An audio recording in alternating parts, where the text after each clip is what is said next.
திருப்பாவை பதவ பாசுரம்.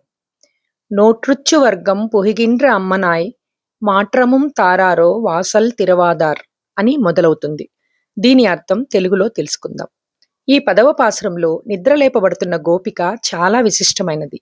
ఆండాళ్ తల్లి, గోపికల బృందం ఇలా అంటున్నారు: మాకన్నా ముందు కాలంలోనే మహావిష్ణు వ్రతం నోచి దానికి వచ్చిన శుభఫలితాలను అనుభూతి చెందుతున్న పుణ్యవతి అయిన ఓ తల్లి, తలుపు తెరవకపోతే పోయావు, ఒక్క మాటైనా మాట్లాడవా?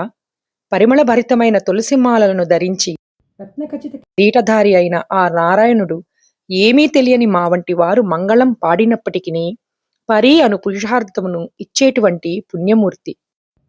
నీకు ఆ నిద్రేమిటి తల్లి? కుంభకర్ణుడు మరణిస్తూ తన గాఢ నిద్రను నీకు ఇచ్చాడా ఏంటి? అధికమైన నిద్రమత్తును విడువని తల్లి, మా అందరికీ శిరోభూషణమై వెలుగుతున్న అమ్మ, నిద్ర నుండి మేల్కొని మత్తును విడచి స్థిమితపడి తలుపును తెరువు. కప్పుకున్న దుప్పటిని తొలగించి నీ దర్శన భాగ్యమును కలిగించు. నోరు తెరచి మాట్లాడు తల్లి అని అడుగుతున్నారు గోపికల బృందం పదవ పాసురంలో. ఇక రేపు 11వ పాసురం అర్థం తెలుసుకుందాం. జై శ్రీమన్నారాయణ.